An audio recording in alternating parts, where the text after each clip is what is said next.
I want to talk real quick about how to square up for your single side drills and skills. Okay? So when I say squaring up, essentially this means when any of our one-handed skills, right?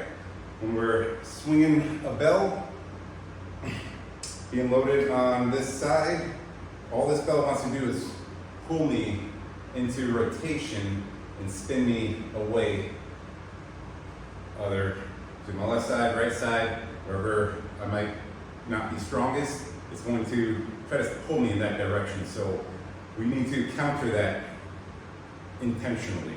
Okay, so when I get set here, number one, what we can do is when I set up, a lot of people will start their single arm swings right here in the middle.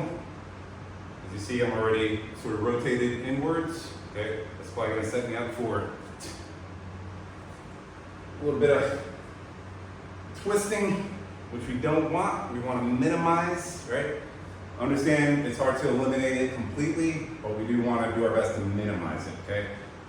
Thing to understand is in single arm skills, the unloaded side is working just as hard as the loaded side. But what's working are our internal obliques, our quad, our glutes on the opposite side. Those are the muscles helping us prevent rotation, okay? So what I want you to do to square up for your single side drills, number one, you're gonna get set here, and I'm just gonna go ahead and align the bell with the working side arm and leg. You're gonna kind of drop your elbows in between your knees, okay? Make sure that we're starting from a square stance.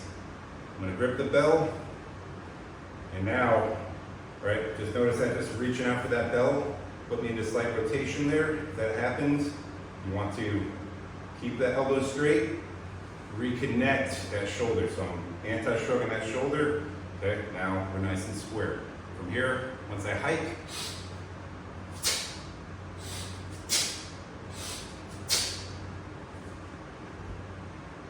okay, so when you're performing those single arm swings, you don't want to be right down the center lane of the highway.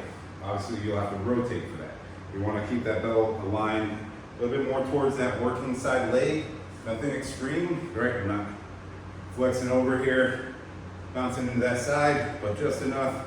If I see a little bit more knee drive out this way compared to a two-hand swing, but just slightly favoring the inner thigh on the working side. So, for the way here, we're gonna look at just staying as square as we can throughout our swings, especially the single arm swing is probably where people really have the toughest time staying square. So,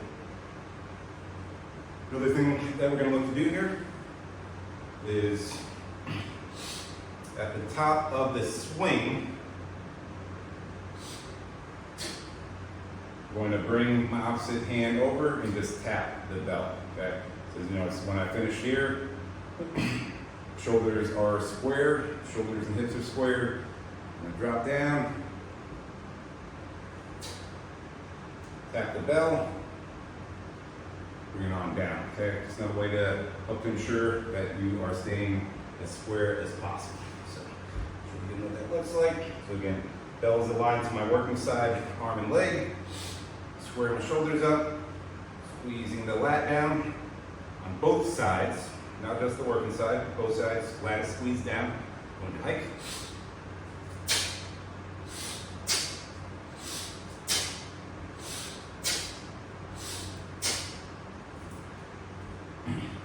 Okay, so that's what you're actually going to do once you begin performing your single arm swings. Just bring the other hand in to tap. That's also going to give you something to do with this free arm. You don't want to fall into